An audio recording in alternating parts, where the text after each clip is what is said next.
할렐루야. 11월 둘째 주입니다. 세월은 순식간에 지나가지만 지나간 세월을 돌아볼 이유가 없습니다. 우리는 주어진 삶에 충실하면 됩니다. 하루하루 건강함에 감사하고 이것이 당연한 것이 아니고 하나님의 은혜인 것을 노래하며 우리는 오늘 주어진 삶, 이 한 주간의 삶을 살아가는 것이 가장 지혜로운 자입니다. 오늘은 쫓아오는 자가 없고 묵시가 없으면 잠언 28장과 29장을 함께 묵상하며 하나님 은혜를 나눠보려고 합니다. 죄의 대가에 대한 두려움. 죄를 지으면 어떤 일들이 일어날까요? 인간의 본성은 불안합니다. 마음의 평정함이 사라집니다. 시간이 갈수록 죄의 무게에 눌려서 두렵습니다.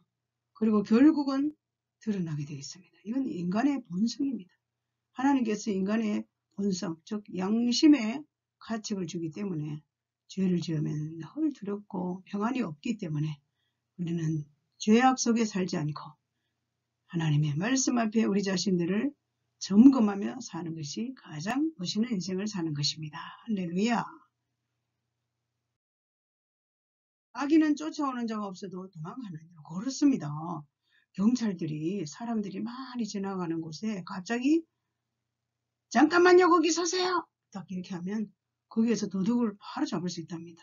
죄를 짓지 않은 사람 자기의 그 길을 가지만 죄를 지은 사람은 갑자기 자기도 모르게 돌아본답니다. 돌아보는 자를 딱 잡으면 그분이 도둑, 즉 악인이랍니다. 악한 행동을 하고 그렇게 누가 혹시나 뒤에 쫓아올까 늘 그러한 불안한 마음으로 살아간다는 것입니다. 악인은 쫓아오는 자가 없어도 도망간다. 죄의 특성은 나라가 죄가 있으면 주관자가 많아져도 명철과 지식이 있는 사람으로 장구하게 된다. 우리나라도 그렇게 되기를 원합니다. 율법을 버린 자는 악인을 칭찬하나 율법을 지키는 자는 악인을 대적한다. 잠언 28장 4절. 악인은 정의를 깨닫지 못하나 여호와를 찾는 모든 것을 여호와를 찾는 자는 모든 것을 깨닫게 됩니다.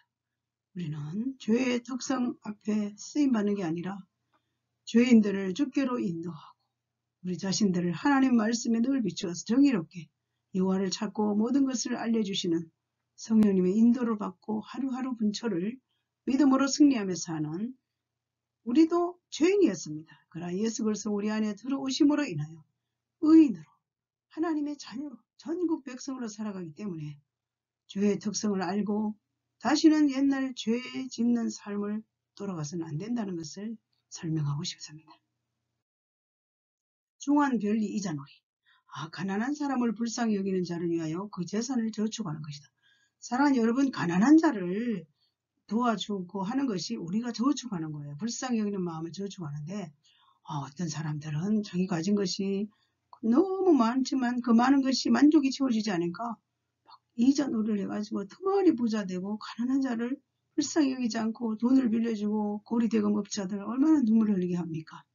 우리는 이 세상을 살아가면서 불쌍한 자를 소중히 여기고 그들을 도와줄 수 있고 하나님께 꼬주는 불쌍한 자를 도와주는 것이 하나님께 빌려주는 거였는데 여러분 돈을 빌리면 반드시 갚아야 하듯이 하나님도 갚아주십니다. 할렐루야. 사람이 귀를 돌려 율법을 듣지 않으면 그의 기도가 가증하다. 잠언 28장 9절입니다. 율법은 지키지 않고 듣기 싫어하고 말씀은 싫어 나 순종하기 힘들어 하면서도 자신의 목적을 위해서는 기도는 열심히 하면서 하나님 들어주세요. 돈 주세요. 건강 주세요. 이렇게 기도하는 것은 가증한 기도를 합니다. 우리가 하나님 말씀에 늘 순종하며 살면서 하나님의 음성의 귀를 기울이면서 우리의 모든 형편과 처지를 하나님께 기도할 때 하나님 우리의 기도를 들어주십니다. 가증한 기도의 삶을 살면 안 된다는 것입니다. 정직한 자를 악한 길로 유인하는 자는 자기 함정에 빠집니다. 그러나 성실한 자는 복을 받기 때문에 저와 여러분 믿음의 사람들은 성실하게 내 주어진 삶을 최선을 다해 사는 것이 가장 복받는 자의 태도입니다. 부자와 가난한 자의 특성은 부자는 자기를 지혜롭게 여기나 잘났죠. 가난해도 명철한 자는 자기를 살펴 안다. 얼마나 진리입니까? 부자라도 겸손한 사람이 있고 항상 다른 사람들을 유익을 위해서 멋있게 사는 사람도 있습니다. 그러나 또 부자가 자기가 지혜롭다고 내가 이렇게 해서 돈을 벌어서 하면서 얼마나 자기를 뽐내는지 모릅니다. 가난한 자, 부자라도 자신의 삶을 돌아보고 항상 명철한 자의 삶을 사는 것이 복입니다. 하나님을 경외하는 자와 마음이 완악한 자의 비교는 하나님을 경외하는 자는 행복이 따라옵니다. 복된 삶을 살지만 마음이 완악한 자는 재앙이 물밀듯 밀려와서 어려움을 당한다. 저와 여러분은 하나님을 경외하고 행복의 주인공이 되어 살아야지 마음이 환하게 해서 재앙을 불러일으키는 어리석은 자의 삶을 살면 안 됩니다. 할렐루야. 무지한 치리자, 합력을 미워하는 자. 합력을 미워하는 자는 장수하지만 무지한 지혜자는 포악을 크게 행하기 때문에 세상에서 이렇게 구별된 인생을 살아야 될 믿음의 사람들은 항상 탐욕을 미워하는 자가 되어서 장수의 복을 받기를 주의 이름으로 축복합니다. 사람의 피를 흘리는 자, 함정으로 달려가는 것입니다. 그러나 그를 막을 자가 없습니다. 막지 말아라. 내버려두라. 사람의 피를 흘리는 자, 함정으로 달려감에도 불구하고 막을 때 그 사람이 말을 듣지 않기 때문에 그를 막지 말아라. 같이 함정에 빠질 수도 있다. 성실하게 열심히 일하라. 자기 도지를 경작하고 먹을 것이 많아지고 방탕한 자는 공핍이 따라오면 좀 더 졸자, 손을 모으고 좀 더 눕자 하는 자는 공핍해집니다. 술 취하고 방탕한 사람은 삶이 파쇄됩니다. 그러나 개미에게서 배우라. 개미는 두령도 없고 감독자도 없지만 부지런히 성실하게 일하는 모습을 배워서 우리 인생들을 향한 절대적인 교훈을 주는 것을 알 수가 있습니다. 저와 여러분, 주어진 환경 속에서 삶을 성실하게 열심히 일함으로 하나님이 주시는 그 부유 가지고 또 다른 사람들에게 선한 영향력을 발휘하는 멋진 축복의 통로가 되어야 합니다. 속히 부활해야 하는 자 말이에요. 과도한 욕심을 부리게 됩니다. 결국은 형벌을 받습니다. 이렇게 성경은 악한 눈이 있는 자는 재물을 얻기에 급하고 빈궁이 자기에게 임할 줄은 알지 못한다. 그렇습니다. 그냥 무전 악한 눈을 가지고 어떤 방법을 동원해서 재물을 얻기 위해서 급급하잖아요. 과도한 욕심을 부려서 밤낮 없이 살다가 어느 날 불행한 일이 앞에 다가오는 것을 모르고 순식간에 또 빈궁한 삶을 살 수밖에 없는 것이 인생이기 때문에 우리는 항상 하나님 말씀을 따라서 구하려고 과도한 욕심을 부리는 어리석은 삶을 살아서는 안 된다는 것입니다. 다툼은 어디에서 오는가 했더니 욕심이 막 득심이 돼서 싸워야 합니다. 다투어야 돼요. 그렇지만 여호와를 의지하는 자는 풍족해집니다. 여호와를 의지하며 다툼을 일으키며 욕심 때문에 다툼을 일으키는 그런 사람으로 살지 않고 항상 하나님 앞에서의 주님 의지하고 믿음으로 사는 자는 하나님께서 영육간에 풍족하게 축복해 주십니다. 너희 중에 싸움이 어디로부터 다툼이 어디로부터 나냐. 너희 지체 중에 싸우는 정욕으로부터 나는 것이 아니냐. 너희는 욕심을 내어도 얻지 못하여 살인하며 시기하여도 능히 취하지 못하면 다투고 싸우다. 그래서 욕심을 내어도 얻지 못합니다. 탐욕을 부려서 급하게 부자 되려고 해도 안 됩니다. 그래서 싸우고 정욕에서 나오는 이러한 불화음으로 인해서 가정이 파괴되고 이혼되는 이러한 세상 것이 인생의 전부인 양 살아가게 되면 불행한 일이 우리 앞에 다가오고 욕심을 한없이 내봤지만 아무것도 아닌 바닥에 앉는 슬픈 이야기들을 우리는 많이 듣고 있습니다.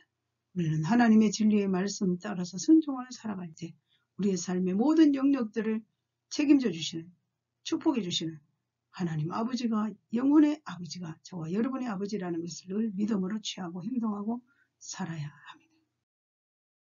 욕심 부리면 자꾸 다투잖아요. 여호와를 경외하는 자는 풍족해진다니까. 다시 한번 욕심을 부려서 다투는 삶을 살지 않고 여호와를 경외하고 풍성한 삶을 사시기를 주님의 이름으로 축복합니다. 자기 과신, 자기의 마음을 믿는 자는 미련한 자요. 지혜롭게 행하는 자는 고언으로는 다 내가 이래도 내 주목을 믿으라 하고 자기 마음을 믿고 과시하는 자는 미련한 자라 그랬습니다. 자기 과신해봐야 소용없습니다. 지혜롭게 행하는 자는 늘 구원을 받습니다. 영육 강건의 복을 받고 삶 가운데 늘 구원의 역사를 일으키는 그런 멋있는 인생을 살아갑니다. 29장에서 또 주시는 주제는 잦은 책망에도 목이 곧은 결과. 갑작스럽게 패망합니다. 목이 곧은 사람은 갑작스럽게 패망합니다. 아무리 책망을 해도 듣지 않습니다. 목이 곧으면 내가 잘났는데 네가 뭐야. 그러나 어쩌다가 갑자기 일어나는 패망의 슬픔 앞에 내가 목이 굳었구나. 그렇게 못 곧은 자로 살면 안 되는구나 라고 겸손해지는 것을 볼 수 있습니다. 잠언 29장에 주는 의인과 악인의 대비 말이에요. 의인이 많아지면 백성이 즐거워. 악인의 권세를 잡으면 백성이 탄식하고 의인은 가난한 자의 사정을 알아주나 악인은 알아주는 지식이 없다. 저와 여러분 악인으로 살기를 원하십니까? 죄인으로 의인으로 살기를 원하십니까? 악한 자의 반열에 세워지지 않고 의인의 반열에 세워져서 의인이 많아지면 이 백성들이 즐거워하지만 악한 행동과 악한 삶과 그리고 불의를 행하는 백성이 탄식하는 인생을 살면 절대로 안 됩니다. 의인은 가난한 자의 사정을 돌아봅니다. 그러나 악한 사람은 자기의 삶의 목적을 향해 가기 때문에 악한 자는 가난한 자를 돌아보지도 않고 사정도 알아주지 않고 자기만을 위해서 목적을 향해 달려갑니다. 또 잠언 29장이 주는 우리에게 주시는 교훈은 악인의 범죄, 스스로 올무가 됩니다. 악인이 자기 정욕의 목적을 향해 가다가 스스로 올무가 되어서 지금 세상을 돌아보십시오. 어떤 것이 옳은 건지 어떤 것이 고른 것인지 우리는 도저히 분간할 수 없는 뉴스를 틀면 부정과 부패, 부조리 뉴스에 좋은 소식, 기쁜 소식, 감사한 소식은 들려지지 않고 세상은 온통 범죄자들이 이랬느니 그것이 또 옳으니 아니느니 이런 일들이 일어납니다. 그러나 악인의 범죄는 스스로 올무가 되어서 어느 순간에 다 드러난다는 사실을 기억하시길 바랍니다.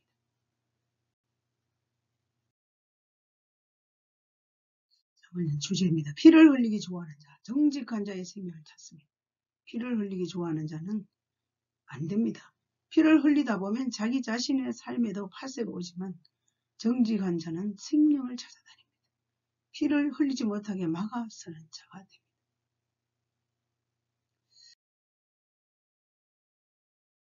또 잠언의 주제 중에 자기의 노를 다 드러냅니다. 자, 어리석은 자는 화가 하늘같이 노를 내고 지혜로운 자는 절제합니다. 저와 여러분은 노를 다 드러내서 어리석은 자의 삶을 살지 말아야 합니다. 지혜로운 자로서 자기 노를 다스릴 줄 아는 자는 장수보다 낫습니다. 분노 억제력 누구라도 쉽지 않습니다. 자신의 힘으로 불가능합니다. 오직 성령의 능력으로만이 가능합니다. 분노 억제한다는 건 진짜 쉽지 않습니다. 하나님 분노한 자를 싫어하시기 때문에 누구라도 힘든다, 자신의 힘으로 불가능하다 할지라도 오직 성령의 능력으로는 다 가능합니다.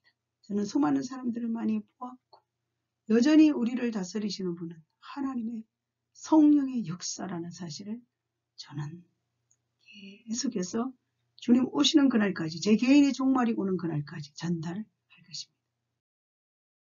자민의 주제 중에 29장 13절에 똑같이 눈에 빛을 주신다. 그렇습니다. 하나님은 빛을 똑같이 줍니다. 가난한 자나 포악한 자 동일하게 주기 때문에 우리가 이 세상을 사는 날 동안에 포악한 자로 살아 가난한 자든 부한 자든 다 인생을 살다가 어느 날 나그네처럼 나그네 인생을 살다가 하나님 오라 하면 갈 수밖에 없습니다. 땅의 모든 것들을 향하여서 죽기 살기로 살아봤자 갈 때는 다 빈손으로 가더라고요. 똑같이 하나님께서 빛을 주시기 때문에 우리가 어떻게 할 수가 없어요. 저 사람 포악한 자를 어떻게 하나요? 가난한 자를 어떻게 하나요? 우리 힘으로 할 수 없는 영역이기 때문에 우리는 기도하면서 우리 자신들을 늘 살펴보아야 합니다. 또 묵시가 없으면 잠언 29장 18절에 묵시가 없으면 백성이 방자합니다. 그러나 율법을 지키는 자는 복이 있고 묵시가 뭡니까? 하나님 말씀입니다. 율법을 지키는 자는 늘 하나님이 주시는 축복을 받아 누리기 때문에 묵시가 없는 인생을 살면 안 되고 하나님 말씀을 늘 기억하고 말씀 앞에 순종하는 믿음의 사람들이 되어야 합니다. 또 주 앞에서 겸손하라 그랬습니다. 잠언의 주제입니다. 29장 23절에 교만하면 낮아집니다. 겸손하면 영예를 없어요. 그렇습니다. 여러분 겸손하면 하나님 높여주신다 했습니다. 교만하면 하나님 낮춰버립니다. 저와 여러분 언제나 주님이 이 땅에 우리를 위해서 십자가를 지시고 자기 인생, 청춘, 생명을 우리에게 주셨습니다. 얼마나 예수 그리스도는 전 세계의 왕이 아닙니까? 겸손하면 높아집니다. 교만한 자는 낮춰버립니다. 야고보서 4장 10절에 주 앞에서 낮추라 그리하면 주께서 너희를 높이시라 그랬잖아요. 주님 앞에서 다 겸손하게 주님 부족합니다. 연약합니다. 그럼 하나님께서 그냥 오케이 내가 너를 높이 들어줄게 라고 어느 때가 되면 하나님이 높여주시기 때문에 주 앞에서 낮추고 사람들 앞에서 늘 하나님의 사랑을 전하는 겸손한 자로 살아야 할 것입니다. 부득과 짝하는 자는 자기 영혼을 미워하는 자. 저주를 들어도 진술치 않습니다. 그렇습니다, 여러분. 도둑과 짝하는 게 좋겠습니까? 자기도 도둑이 되는데 자기 영혼이 어느 날 다 파쇄됩니다. 자기 영혼의 그 감각을 모른다. 너무 불쌍하지 않습니까? 도둑과 짝하는 자로 살아가면 안 된다는 것입니다. 최고의 안전은 어디에 있을까? 사람을 두려워하면 올무에 걸리나 여호와를 의지하는 자는 안전합니다. 그렇습니다. 여러분 하나님 앞에 무릎 꿇지 않는 자는 사람에게 무릎을 꿇습니다. 사람을 두려워하면서 사람 앞에 무릎을 꿇게 되면 올무에 걸리게 됩니다. 여호와를 의지하고 믿음으로 당당히 살면 안전한 것이 하나님의 품 안이고 말씀 아니라는 사실 기억하시기 바랍니다. 감사합니다. 이번 한 주간도 주 안에서 승리하시고 잠언서에서 우리에게 주시는 교훈의 말씀을 따라서 저와 여러분의 인생에 하나님이 주시는 축복의 주인공으로 살아가시기를 주님의 이름으로 축복하고 사랑합니다.